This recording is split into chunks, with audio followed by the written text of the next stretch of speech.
Bismillahirrahmanirrahim. Assalamualaikum warahmatullahi wabarakatuh.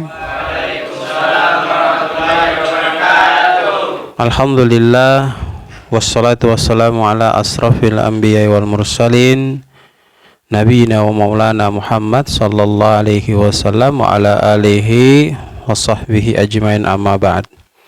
Alhamdulillah, dengan izin Allah kita kembali bersyukur, ya, puja-puji kita panjatkan kehadirat Allah Subhanahu wa taala, karena di kesempatan yang sangat berbahagia ini Allah kembali mempertemukan kita dalam kondisi sehat walafiat. Dan alhamdulillah kita kembali baru melaksanakan salat maghrib secara berjamaah. Kita berdoa mudah-mudahan ibadah kita diterima di sisi Allah Subhanahu wa taala. Amin ya rabbal. Salat iring salam kita aturkan kepada junjungan kita Rasulullah Muhammad sallallahu alaihi wasallam, keluarga, sahabat, dan insyaallah sampai kepada kita. Kemarin kita sudah membahas dua permasalahan amalan yang terkait dengan ketika kita lakukan maka dia akan menjadi pintu untuk mengantarkan kita masuk ke surganya Allah Subhanahu wa taala.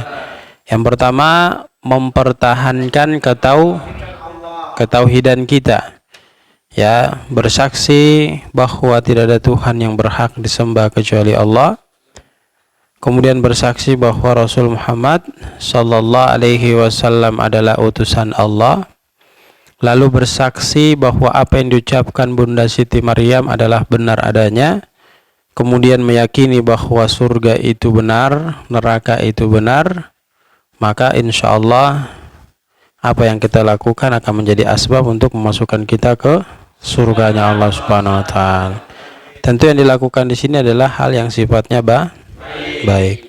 Kemudian yang kedua, proses daripada meningkatkan, ya, keimanan kita dengan kualitas amal-amal saleh. Ya, jadi bukan hanya sekedar beriman, tetapi iman itu diikutsertakan dengan melakukan amal soleh. Nah, kita masuk ke yang ketiga, amalan yang insya Allah ketika kita lakukan maka itu akan mengantarkan kita menuju ke pintu surganya Allah Subhanahu wa taala. Ya, dari Talha bin Ubaidullah, coba didengarkan baik-baik. Ia menuturkan bahwa telah datang seseorang yang berasal dari negeri Najd. Kemudian seseorang itu datang dengan rambut yang telah beruban, artinya sudah tua. Datang ke siapa? Ke Nabi sallallahu alaihi wasallam.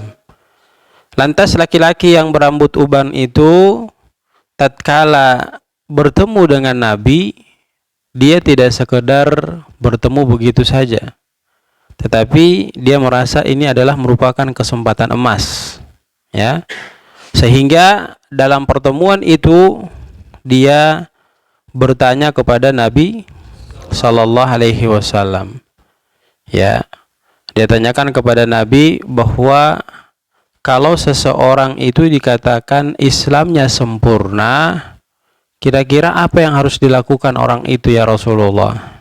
Jadi banyak orang mengaku dia beragama Islam, tapi kesempurnaan keislamannya itu belum tentu ada pada orang yang mengaku dia Islam. Maka ditanyakan kepada Rasul Shallallahu Alaihi Wasallam terkait yang baru saja kita dengarkan mengenai Islam. Lalu Nabi Shallallahu Alaihi Wasallam menjawab pertanyaannya dengan mengatakan khamsu salawatin fil yaumi wal lailati.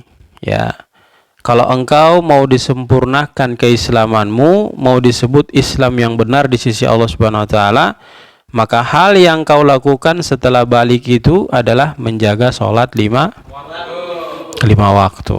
Ingat ini, ya. Jadi kalau orang mau dikatakan Islamnya sempurna, maka dia harus menjaga sholat ketika dia telah balik.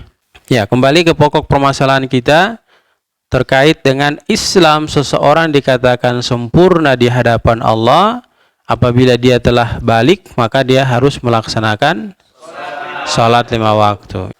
Setelah Nabi mengatakan khamsu salawatin fil yaumi wal lailati, kamu itu harus melaksanakan salat 5 waktu, subuh, duhur, asar, maghrib dan isya. Faqal hal alayya ghairuha. Kemudian dia bertanya kepada Nabi, ya Rasulullah, apakah ada amal lain lagi selain salat 5 waktu? Ya. Maka kata Nabi sallallahu alaihi wasallam, qal la. Nabi berkatakan tidak, mengatakan tidak. Illa an tatawwa, kecuali engkau melaksanakan salat sunnahnya. Jadi satu paket. Pelaksanaan salat wajib diikut sertakan dengan salat sunnah. Nah, perhatikan Nabi katakan man shalla ithnata asyrata raka'atan fi yaumin wa lailatin buniyalahu baitun fil jannah. Ya. Jadi siapa yang dia menjaga 12 rakaat salat sunnah di pagi hari sampai malam hari, maka Allah akan bangunkan untuknya rumah di surga. Nah, pertanyaannya adalah kira-kira salat sunnah yang 12 rakaat dimaksud itu yang mana? Maka Imam Tirmizi menjelaskan kepada kita arba'an qabla dhuhri, 4 rakaat sebelum duhur, wa raka'ataini ba'daha, 2 rakaat setelah duhur, wa raka'ataini ba'dal maghrib, 2 rakaat setelah salat maghrib, wa raka'ataini ba'dal isya, 2 rakaat setelah isya, wa raka'ataini qabla salatil fajr, 2 rakaat sebelum salat subuh. Ya. Coba dengarkan baik-baik. Ya. 4 rakaat sebelum duhur, 2 rakaat setelah duhur, 2 rakaat setelah maghrib, 2 rakaat setelah isya, 2 rakaat sebelum subuh. 12. Itu namanya salat sunnah rawatib. Ya. Belum lagi kalau kita 4 rakaat sebelum duhur, 4 rakaat setelah duhur. Apa keistimewaannya? Allah membebaskan jasad kita dari disentuh api neraka. Tapi yang rawatibnya itu 4, 2 sebelum dan setelah duhur, 2 setelah maghrib, 2 setelah isya, 2 sebelum. Nah, paham ya? Nah, jadi salat wajib itu harus diikuti dengan salat sunnah. Ada hadis Nabi lagi yang menjelaskan terkait dengan masalah salat sunnah ini. Nanti di akhirat setelah ada penghisapan, kemudian manusia itu mau dimasukkan ke dalam neraka. Ada seorang atau sekelompok manusia itu mau dimasukkan ke dalam neraka. Apa langsung dimasukkan ke dalam neraka? Tidak. Ya, tidak serta-merta dimasukkan ke dalam neraka. Allah bilang para malaikat tunggu. Coba evaluasi kembali dari pelaksanaan sholat wajibnya. Kira-kira dia nambah dengan sholat sunnah apa tidak? Setelah diselisih, dilihat, dievaluasi. Oh, ternyata ada. Si fulan ini dia melaksanakan sholat sunnah setelah sholat wajib. Maka Allah perintahkan ambil pahala yang dia melaksanakan sholat sunnah itu, tutup di kekurangan yang ada pada sholat wajib. Akibat yang demikian itu menyebabkan dia dimasukkan ke dalam surga ya Allah Subhanahu wa taala. Jadi jangan abaikan sholat sunnah. Qala Rasul sallallahu alaihi wasallam wa siyamu Ramadan. Kemudian Nabi jelaskan kepadanya, kalau engkau mau Islammu sempurna, maka datang bulan suci Ramadan harus berpuasa. Januari, Februari, Maret. Tinggal 3 bulan kita masuk Ramadan lagi. Enggak terasa. Ya, jadi tinggal 3 bulan lagi kita masuk Ramadan. Ya. Jadi jangan sampai kita abaikan wasiyamu Ramadan, melaksanakan puasa di bulan suci Ramadan. Ya. Kemudian gimana kalau mereka yang sakit, mereka yang dalam kondisi hamil, itu ada rukhsah. Allah berikan mereka untuk tidak berpuasa, tapi mereka punya kewajiban memberikan makan kepada orang yang berpuasa. Ya. Sebanyak 60 orang setiap kali berbuka puasa. Ya, nanti setelah selesai dia lahiran atau sakitnya sembuh, baru badal daripada puasa. kadang orang salah memaknai, khususnya ibu-ibu yang melahirkan, yang mau melahirkan, sedang hamil. Mereka merasa dengan membayar fidyah itu sudah cukup, ya. Jadi mereka nggak perlu puasa lagi, padahal sebenarnya enggak. Membayar fidyah itu memberikan makan kepada orang yang sedang berpuasa. Tujuannya adalah biar kita tidak puasa, kita mendapatkan puasa dari orang yang berpuasa. Siapa yang memberikan makan orang yang sedang berpuasa, maka dia akan mendapatkan pahala sebagaimana orang yang sedang berpuasa. Jadi tujuan memberikan fidyah, perhatikan, tujuan memberikan fidyah itu adalah supaya dia mendapatkan puasa dari orang yang sedang berpuasa. Jadi tidak sia-sia dia meninggalkan puasa karena undurnya itu, ya. Nanti setelah dia lahiran, sehat kembali, fit, maka dia ganti 30 hari atau 29 hari yang dia tinggalkan. Qal hal alayya ghairuhu, apakah ada selain itu lagi? Qal la illa anta tawa'a, tidak, kecuali engkau melaksanakan yang sunnah. Apa saja? Kamis, ya, Senin Kamis, atau puasa Daud.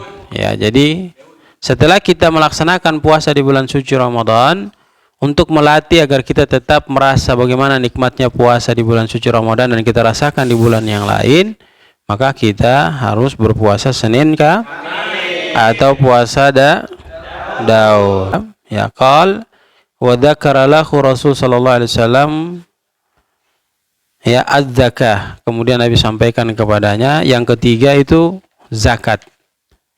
Ya, jadi kalau kita sudah punya kemampuan, harta sudah banyak, jangan lupa 2,5% harta itu milik orang lain. Tapi kalau sudah cukup nisabnya, maka 2,5% dari harta yang kita punya itu kita harus keluarkan. Setelah dia diperintahkan melaksanakan sholat 5 waktu, maka diperintahkan juga melaksanakan sholat sunnah. Kemudian dia diperintahkan untuk melaksanakan puasa di bulan suci Ramadan. Selanjutnya dia juga diperintahkan untuk melaksanakan puasa sunnah. Kalau tidak Senin Kamis, maka Daud, ya. Kalau tidak Daud, ya Senin Kamis, ya, Senin Kamis. Kemudian selanjutnya zakat, mengeluarkan zakat ketika telah sampai pada nisabnya. Nah, sunnahnya juga ada, sedekah, ya, kemudian infak, ya. Ini yang sunnahnya. Ya, jadi zakat itu wajib untuk dikeluarkan. Ya, bahkan bayi yang baru lahir saja ketika belum khutbah dilaksanakan pada saat Idul Fitri, ya, misalkan 5 menit lagi khutbah Idul Fitri. Nah, sebelum khutbah Idul Fitri itu dia lahir, maka jatuh kewajiban baginya untuk mengeluarkan zakat. Ya, jadi dia harus mengeluarkan zakat karena zakat itu mempunyai kewajiban yang tidak boleh yang namanya wajib. Kalau ditinggalkan dosa, dikerjakan dapat pahala. Apa itu? Yang pertama, melaksanakan sholat 5 waktu ditambah dengan sholat sunnah, ya. Siapa yang melaksanakan sholat sunnah 12 rakaat dari pagi sampai malam, maka Allah akan bangunkan satu rumah di surga untuknya. Apa ke-12 rakaat itu posisinya di mana? 4 rakaat sebelum duhur, 2 rakaat setelah duhur, 2 rakaat setelah maghrib, 2 rakaat setelah isya, 2 rakaat sebelum subuh. Kemudian melaksanakan puasa di bulan suci Ramadan. Setelah itu kita tinggalkan bulan suci Ramadan, jangan lupa jaga ibadah puasa kita dengan melaksanakan puasa sunnah, ya, Senin dan Kamis. Kenapa Nabi Shallallahu Alaihi Wasallam melaksanakan puasa Senin dan Kamis? Dan ini disebut puasanya Nabi Shallallahu Alaihi Wasallam karena Senin dan Kamis itu adalah hari di mana perhitungan amal-amal itu dinaikkan, sehingga Nabi tidak mau di 2 hari itu mendapat nilai jelek dalam melakukan amal. Ya, sehingga kalau kita puasa di Senin dan Kamis itu luar biasa. Kenapa? Karena perhitungan amal itu sedang dihitung oleh Allah Subhanahu wa taala. Ya, kemudian puasa Daud. Puasa Daud ini sangat luar biasa. Ya, siapa yang bisa itu jauh lebih baik. Ya, karena Nabi sendiri ditanya, puasa yang baik setelah Ramadan itu puasa apa? Nabi katakan puasa Daud. Ya, meskipun Nabi punya puasa sendiri, Senin dan Kamis. Tapi Nabi katakan yang bagus itu adalah puasa Daud. Kemudian yang berikutnya mengeluarkan zakat. Ini wajib. Dan kalau kita punya kelebihan, maka kita bisa bersedekah di luar zakat, infak di luar zakat, wakaf di luar zakat. Yaitu 3 amalan yang harus kita lakukan sebagai kewajiban kita dalam Islam. Maka ini akan menjadi jembatan untuk mengantarkan kita menuju ke surganya Allah Subhanahu wa taala. Demikian, mudah-mudahan memberikan manfaat. Jazakumullahu khairan, barakallahu fikum. Subhanakallahumma wa bihamdika nasyhadu an la ilaha illa anta nastaghfiruka wa natubu ilaik. Billahi taufiq wal hidayah. Assalamualaikum warahmatullahi wabarakatuh.